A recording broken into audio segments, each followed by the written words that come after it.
Vamos lá, pessoal, vamos dar andamento então à nossa aula. Lembrando que esse assunto é muito importante, falar de contratos é um tema que sempre é recorrente no dia a dia do advogado, da advogada, e também um ramo. Eu sempre falo também que nós precisamos no dia a dia da advocacia. Então vamos lá, só para definir alguns pontos aqui. Falamos aqui da locação, lembrando que a locação nós temos 3 legislações importantes. A primeira legislação é a Lei 8.245 de 91, a segunda legislação é o Código Civil e a terceira legislação é, de fato, o Estatuto da Terra. Na prova da OAB, o Estatuto da Terra não é cobrado.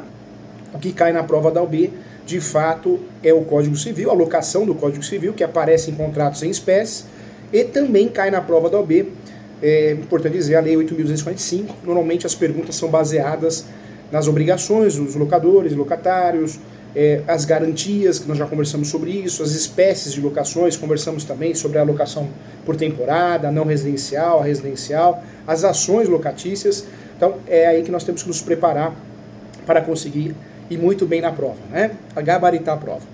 No segundo momento nós falamos aqui sobre o comodato, lembrando que comodato é um empréstimo gratuito, locação é um empréstimo oneroso. O comodato é um empréstimo gratuito, essa é a grande diferença da locação. Nós falamos aqui a respeito das características jurídicas desse contrato. Podemos dizer que é unilateral, ele é gratuito, é um contrato real. Para se aperfeiçoar, para aperfeiçoar esse contrato é necessária a entrega do bem. É um contrato fiduciário, de certa forma, a coisa é dada em garantia, sim. É um contrato, nós podemos dizer que é um contrato pessoal e também um contrato temporário, tá? Então muita atenção em relação a isso. Em relação à extinção aqui, só trazendo alguns pontos, porque se cai comodato, cai extinção. A expiração do prazo acertado ou necessário ao uso do contrato é uma forma de extinção. A resolução por inexecução contratual também. A resilição com base na declaração de vontade de uma ou duas partes. A rescisão pelo desfazimento do contrato. E também a morte do comodatário no caso de acordo pelo uso estritamente pessoal da coisa emprestada. A alienação do bem emprestado também é uma forma de extinção, tá bom? Então, agora sim, já que fizemos essa revisão aqui, eu quero pular para outro contrato. Nesse momento nós vamos falar do mútuo, né? Professor Júlio, o que é um mútuo? É um contrato também. Vamos trazer o conceito do contrato mútuo? O mútuo é o contrato pelo qual uma pessoa, chamado mutante, vamos chamar de mutante, empresta coisa fungível a outro, a outra, que é chamado de mutuário. E esse se obriga a restituí-la, a coisa pelo mesmo gênero, da mesma qualidade e da mesma quantidade. Esse contrato aparece nos contratos em espécies, no Código Civil, no artigo 586. Quando eu falo dos riscos do contrato de mútuo, eu quero trazer para você o primeiro risco seria da coisa emprestada. Os riscos da destruição correrão única e exclusivamente por conta do tomador do empréstimo, desde o momento da sua tradição. Outro ponto também, o prazo do contrato. O contrato de mútuo, nós podemos dizer sim, é um contrato com prazo determinado, que por determinação das partes quer a sua aplicação de forma supletiva, tá bom? Em relação às características, que é um tema muito cobrado, muito abordado no exame de OAB, de muitos concursos também.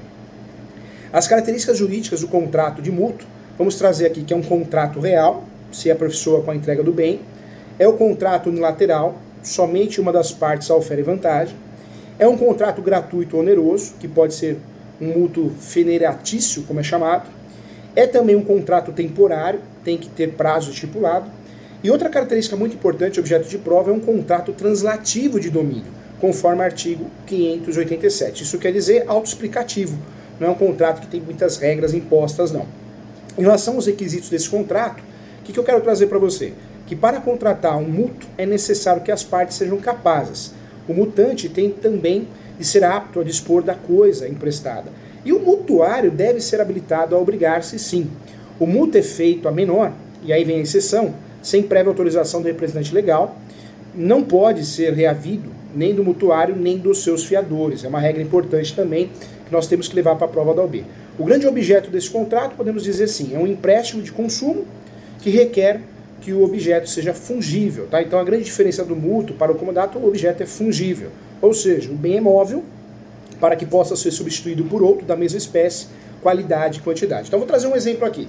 Eu empresto para você alumínio e depois, de um certo tempo, você me devolve alumínio.